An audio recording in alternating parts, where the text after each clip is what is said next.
Welcome to success ગુરુ ધોરણ 10 વિષય વિજ્ઞાન. આજથી આપણે પ્રકરણ 12 વિદ્યુત પ્રવાહની ચુંબકીય અસરો શરૂ કરવા જઈ રહ્યા છીએ. તો ચાલો શરૂ કરીએ. સૌથી પહેલા જાણીએ ચુંબક એટલે શું. ચુંબક એ ચુંબકીય દ્રવ્યનો એક ટુકડો છે જે કાં તો કુદરતી રીતે મળે અથવા લોખંડ કે સ્ટીલને કૃત્રિમ રીતે ચુંબકીય બનાવવાથી મળે. તે લોખંડ, કોબાલ્ટ અને નિકલ જેવા ચુંબકીય દ્રવ્યોના ટુકડાઓને આકર્ષે છે.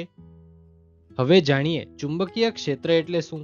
આ પ્રશ્ન માર્ચ 2022માં બોર્ડ એક્ઝામમાં પૂછાયેલો છે, માટે ખૂબ જ ઇમ્પોર્ટન્ટ રહેશે. તો ચાલો હવે જવાબ જોઈએ. ચુંબકની આસપાસનો વિસ્તાર કે જેમાં ચુંબકના બળની એટલે કે આકર્ષણ અને અપાકર્ષણ બળની અસર ચુંબક કે ચુંબકીય પદાર્થો વાપરીને શોધી શકાય છે, તેને ચુંબકીય ક્ષેત્ર કહે છે. હવે આજનો ત્રીજો પ્રશ્ન જોઈએ. આજનો ત્રીજો પ્રશ્ન છે ચુંબકીય ક્ષેત્ર રેખાઓની લાક્ષણિકતાઓ જણાવો. આ પ્રશ્ન મે 2021માં બોર્ડ એક્ઝામમાં પૂછાયેલો છે, માટે ખૂબ જ ઇમ્પોર્ટન્ટ રહેશે. તો ચાલો હવે જવાબ જોઈએ. ચુંબકીય ક્ષેત્ર રેખાઓ ઉત્તર ધ્રુવમાંથી નીકળે છે અને ચુંબકની બહારની બાજુએ દક્ષિણ ધ્રુવમાં દાખલ થાય છે. જ્યારે ચુંબકની અંદર ક્ષેત્ર રેખાઓની દિશા તેના દક્ષિણ ધ્રુવથી ઉત્તર ધ્રુવ તરફ હોય છે. આમ ચુંબકીય ક્ષેત્ર રેખાઓ બંધ ગાળા એટલે કે વક્રો રચે છે. હવે આને સાદી ભાષામાં સમજીએ તો ક્ષેત્ર રેખાઓ ઉત્તર ધ્રુવથી નીકળે છે અને દક્ષિણ ધ્રુવમાં પ્રવેશે છે. ચુંબકની અંદર દિશા દક્ષિણથી ઉત્તર હોય છે, એટલે ક્ષેત્ર રેખાઓ બંધ વળાંક બનાવે છે. હવે આગળ વધીએ.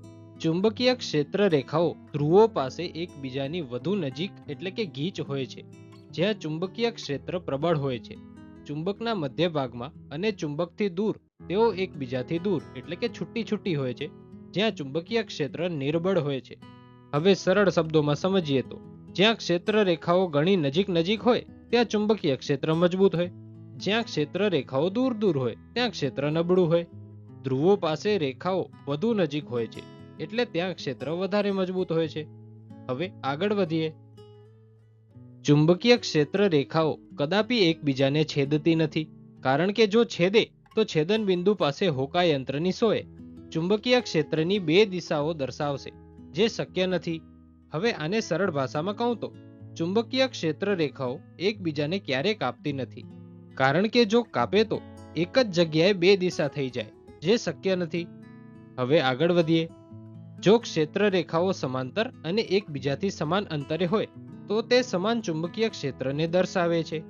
આને પણ સરળ ભાષામાં સમજી લઈએ. જો ક્ષેત્ર રેખાઓ સમાન અંતરે અને સમાનાંતર હોય તો તે સમાન ચુંબકીય ક્ષેત્ર દર્શાવે છે.